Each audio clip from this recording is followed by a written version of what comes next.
حبشہ کی طرف نبی پاک علیہ السلام کے کچھ صحابہ ہجرت کر گئے. ان ہجرت کرنے والوں میں حضرت عثمان غنی بھی شامل تھے، ان کی اہلیہ حضرت رقیہ بھی شامل تھی رضی اللہ تعالیٰ. جب بھی کوئی وہاں سے آتا تھا حبشہ سے تو حضور پوچھتے تھے میرے عثمان کا کیا حال ہے، پوچھتے تھے، معلومات کرتے تھے. یہ انسان کے جو قلبی محبت کے انداز ہوتے ہیں. وہاں گئے، ایک بڑی لمبی تفصیل ہے کہ یہاں سے یہ کافر جو تھے یہ قافلہ بنا کے بڑے بڑے سردار وہاں پہنچ گئے، جا کے شکایتیں لگائیں. نجاشی سے کہا کہ یہ لوگ ہمارے مجرم ہیں، معاذ اللہ یہ بھاگ گئے ہیں، انہیں واپس کیا جائے. اور یہ بھی کہا کہ یہ آپ کے عقیدے اور نظریے کو بھی ٹھیک نہیں سمجھتے. وہ جو سازش کر سکتے تھے وہ کی. جب کوئی بندہ کسی کی مخالفت کرتا ہے تو پھر اسے بھی کہانیاں بڑی یاد ہو جاتی. وہ ساری سٹوریاں سنائی انہوں نے جا کے. لیکن نجاشی نے صحابہ کو ساری بات ان کی بھی سنی. اس نے کہا نہیں، تم جو کہتے ہو وہ ٹھیک کہتے ہو. اس نے صحابہ کو نہ صرف رکھا بلکہ ان کی سرپرستی کی. جو دنیاوی طور پر وہ کر سکتا تھا ان کے لیے کیا. میری بات کی سمجھ آ رہی ہے آپ دوستوں؟ وقت گزر گیا. آپ کو پتہ ہے ایک غائبانہ نماز جنازہ حضور نے پڑھا ہے. ہم اسے غائبانہ نماز جنازہ کی دلیل اس لیے نہیں بناتے کہ اور بھی تو کتنے لوگ شہید ہوئے جنگ موتا میں، احد شریف میں، بہت ساری جگہوں پہ لوگ دور دراز شہید ہو گئے. سرکار نے مدینے میں بیٹھ کے ان کی خبریں بھی دیں لیکن ان کے جنازے نہیں پڑھے. اور اس جنازے کے بارے میں بھی ہماری رائے یہ ہے کہ وہ حضور سے دور تھا ہی نہیں، نگاہوں کے سامنے تھا. تو کئی باتیں ہیں لیکن جو بات سمجھانی ہے آپ کو وہ سمجھ لیں. اس نے حضور کے صحابہ سے پیار کیا، رب نے اسے ایمان بھی دیا. اور اس بندے کا اعزاز یہ دیکھیں، حضور کے صحابہ اور اہل بیت سے محبت کرنے والوں کا اعزاز دیکھیں. اس کا حضور نے جنازہ بھی پڑھایا. اور حضرت عائشہ صدیقہ روایت کرتی ہیں کہ اس کی قبر سے نور بھی نکلا کرتا تھا. آپ تھوڑا اور آگے بڑھیں، اس گہرائی میں تھوڑا اتر جانا اور اس بات کو ذرا سمجھنا.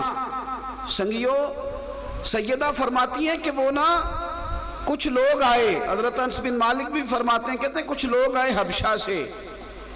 پہلے بھی بڑے مہمان آتے تھے، وہ صحابہ میں بانٹ دیے جاتے تھے، خدمت ہوتی تھی. لیکن جب وہ آئے جنہوں نے صحابہ سے پیار کیا تھا، اور جب وہ آئے جنہوں نے حضور سید عالم کی نسبت کا احترام کیا تھا، ان کے لیے حضور نے اسپیشل خیمہ لگوایا، ان کے لیے کھانا اسپیشل بنتا.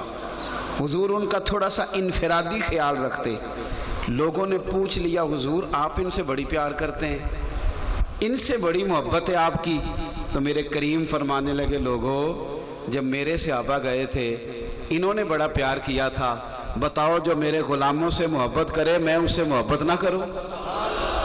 یہ تو حضور کی محبت کا ذریعہ ہے. ذریعہ ہم نے یہ سارا کچھ نقیبوں، خطیبوں، نعت خوانوں، شاعروں کو دے دیا ہے. انہوں نے بھی ہمیں پکا سبق پڑھایا ہے کہ 2 نعرے ٹکا کے لگاؤ، محبت ثابت ہو گئی تمہاری. دونوں ہاتھ اگر کھڑے کر لو پھر تو تمہاری محبت کو 1.5 انچ اور اونچی چلی گئی ہے، زیادہ ہو گئی ہے تھوڑی. او بھائی محبت تو دل کے جذبے کا نام ہے. دل کے میری والدہ میرے ابا جی بڑی عید والے دن چاول کا توڑا لائے. غریب گھر تھا، ٹوٹا ہی پکتا تھا زیادہ تر. ایک چاول کا توڑا بڑی عید پہ آ گیا 2-4 دن پہلے. اماں جی نے اس میں سے کچھ چاول پکائے، بڑے بہترین پکے. عید گزر گئی، 2-4 دن کے بعد پھر گھر میں چاول پکے تو وہ والے نہیں تھے. تو ابا جی کہنے لگے وہ توڑا کتنے ہی. یہ سادے لوگ ہیں، ان لوگوں کو اپنی بات مسجع مکفہ کر کے سجا سوار کے پیش نہیں کرنی آتی. لیکن جذبات جو ہوتے ہیں وہ لفظوں کے محتاج ہوتے ہیں. جذبات جو ہوتے ہیں کیا وہ جملوں کے محتاج ہوتے ہیں. ابا جی کہا او چاول کتنے نے جڑے ایتے آندے سن. اماں جی فرمان لگی ہیں چول بابا چنگے سن، میں رکھ چھڑے نے 10 محرم نو امام حسین دا ختم دلائیں گے.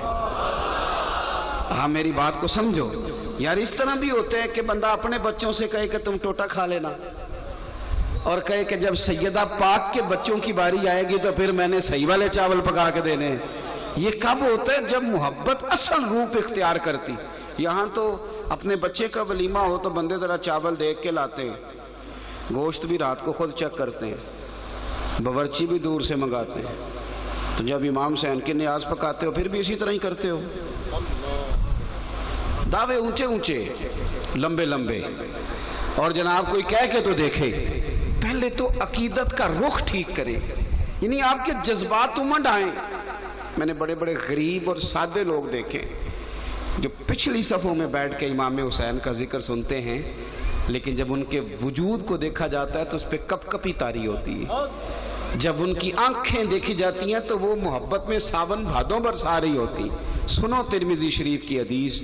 نقشبندی, چشتی, سوروردی, شاذلی, اویسی, یہ سارے زور لگاتے رہے. تزکیہ, تصفیہ, لطائف, عبادات, ریاضتیں, جد و جہد, روزے شب, زندہ داری. کس لیے؟ اللہ کا قرب ملے, رب کریم کی محبت ملے. اور ترمذی شریف میں میرے نبی کریم علیہ السلام نے فرمایا, حضور فرمانے لگے حسین مجھ سے ہے, میں حسین سے ہوں. اور فرمایا جو میرے حسین سے محبت کرے رب اس سے محبت فرماتا ہے. وہ تو اللہ کا محبوب ہے. جو اپنی عقیدتوں کا رخ ٹھیک کریں. آپ نا اپنے دل سے پوچھیں کہ کتنا بستے ہیں اس میں امام علی مقام. اپنی طبیعت سے. میں اکثر جگہوں پہ کہتا ہوں کہ اب تو یہ پوسٹر لگا کے محبت ثابت ہوتی ہے نا, پوسٹیں لگا کے اور اللہ خیر کرے شعر سنا کے. تو وہ چونکہ جو آیا ہے اس نے بھی مجمع لوٹنا ہوتا ہے نا جی. پہلے جو آتے تھے نا خطیب اور کچھ بات کرنے والے, وہ مجمع کو کچھ دے کے جاتے تھے. اب کہتے ہیں میں محفل لوٹ کے لے آیا. میں کہ ظالمہ تو کچھ دینا سی, تو لوٹ کے لے آندا ہے. تو عجیب فلسفہ بیان کر رہا ہے. یہ کس طرح لوٹی جاتی ہے بھائی؟ محفل کو تو کچھ دیتے ہیں, اللہ جانے تو کیا لوٹ لایا ہے, اللہ ہی بہتر جانتا ہے. او بھائی یہ اس طرح نہیں محبت ثابت ہوتی. آپ کے جو جذبات ہیں ان جذبات کا جو اظہار ہے, اس کے اندر جو سادگی ہے, اس کے اندر.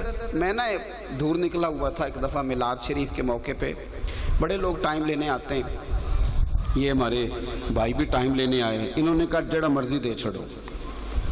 میں نے کہا بھی تھوڑا ویٹ کریں. اب میں زور کے بعد بھی ایک جگہ تھا, مغرب کے بعد بھی ایک جگہ جانا ہے, پھر بھی کچھ مصروفیات ہیں.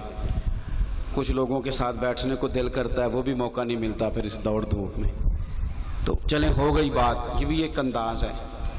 ایک دوست ایک مقام پہ ایک دفعہ ملے. ایک تو وہ محفل ہوتی ہے نا جو پیر صاحب نے سجائی ہے سال کے بعد, اللہ خیر کرے. ایک مرید نے کہا لائٹنگ ساری میری, دوسرے نے کہا ساؤنڈ میرا, تیسرے نے کہا لنگر میرا, چوتھے نے کہا جو آپ کے وی آئی پی مرید آئیں گے ان کا لنگر میرا.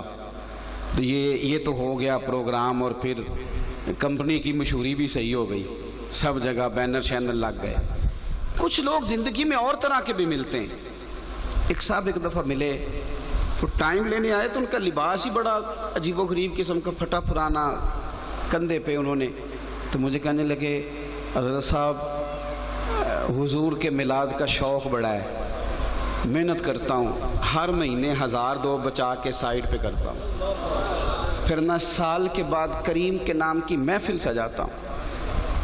اس شخص کے لفظوں کی سچائی اور جملوں کی سادگی. یہ تیز لوگوں کا زمانہ ہے. ان پڑھ بندے بھی کئی بڑے تیز ہوتے ہیں, شیشے میں نہیں شیشی میں بھی اتار لیتے ہیں, بڑے تیز, بڑا انہیں سلیقہ آتا ہے. لیکن اس آدمی کے جملوں کی سچائی اور اس کا حسن, اور جب میں نے جا کر کے اس کا گھر دیکھا اور اس کا انداز دیکھا اور اس کی معاملات زندگی دیکھے, تو میری سمجھ میں بات آئی کہ واقعی پانی لوڑ نہیں ہڑانو راہ براندی.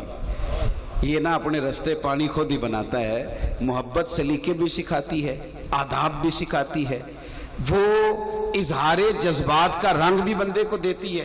اپنی طبیعت بنائیں, آپ کا ذوق ہو حضور کی اولاد سے محبت کا. آپ کا کچھ بھی نہیں بگڑتا یارو, کچھ بھی نہیں بگڑتا.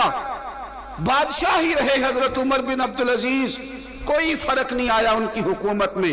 وہ طاقتور رہے, ان کی کرسی کے چاروں پائے مضبوط رہے, کچھ بھی نہیں بگڑا.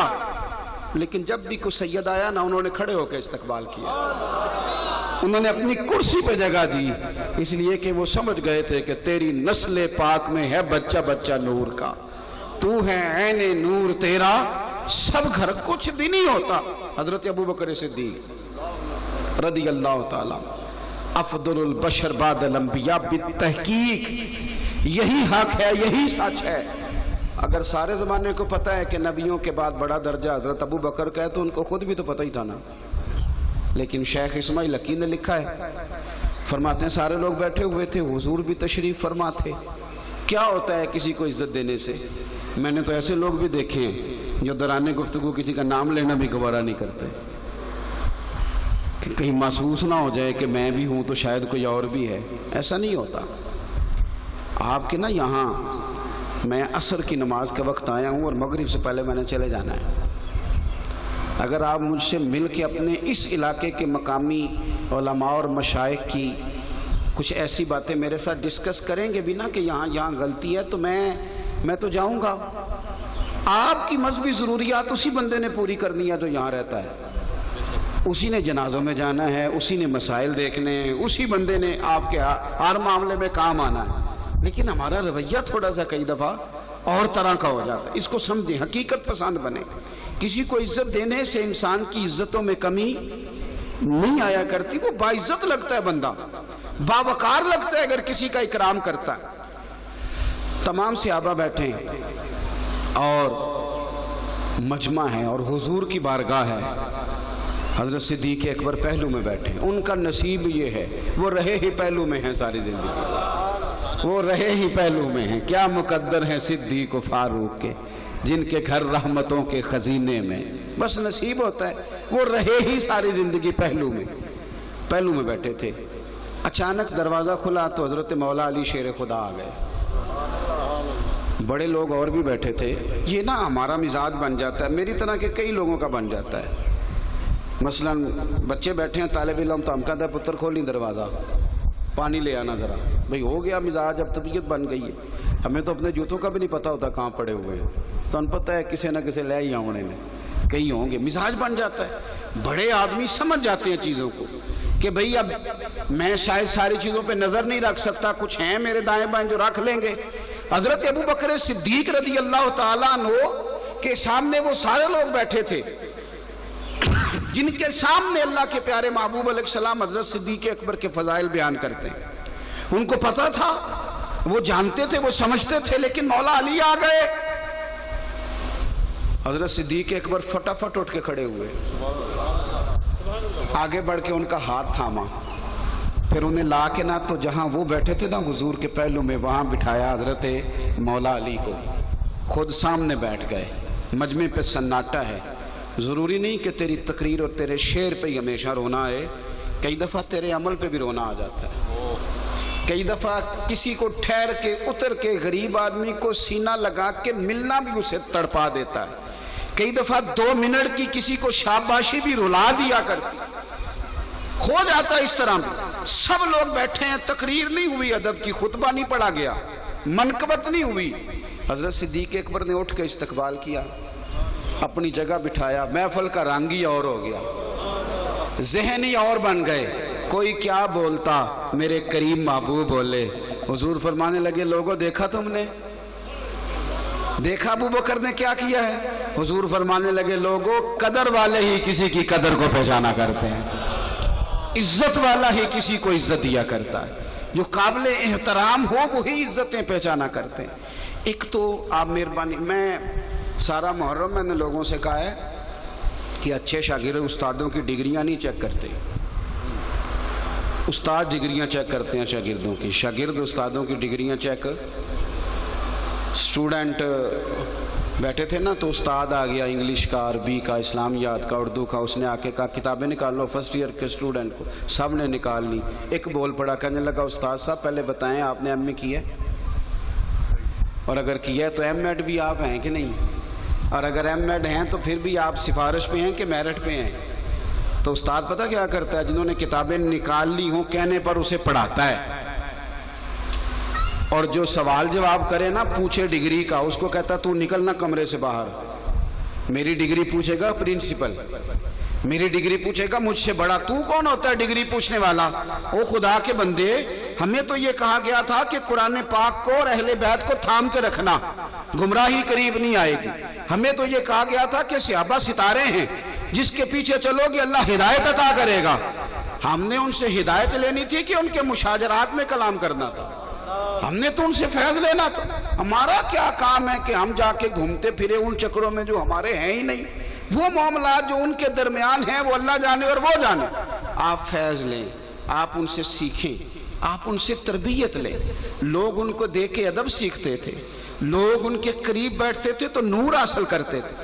حضرت ابوبکر صدیق رضی اللہ تعالیٰ عنہ نے کلمہ پڑھا تو یہ سارے ان کے دوست تھے۔ حضرت عبد الرحمن ابن عوف تاجر تھے نا، اس طرح کا بندہ ہوتا ہے اسی طرح کی اس کی محفل بھی ہوتی ہے۔ حضرت عبد الرحمن ابن عوف ان کے دوست ہیں، حضرت عثمان غنی ان کے دوست ہیں، یہ ان کے دوستوں کی جماعت ہے۔ حضرت صدیق اکبر نے کلمہ پڑھا اور پھر ان کے سامنے، دوستوں کے سامنے بیٹھ کے اس درد سے حضور کا ذکر کیا کہ ان کے سارے دوستی کلمہ پڑھ کے مسلمان ہو گئے۔ لوگوں نے ان سے سیکھا۔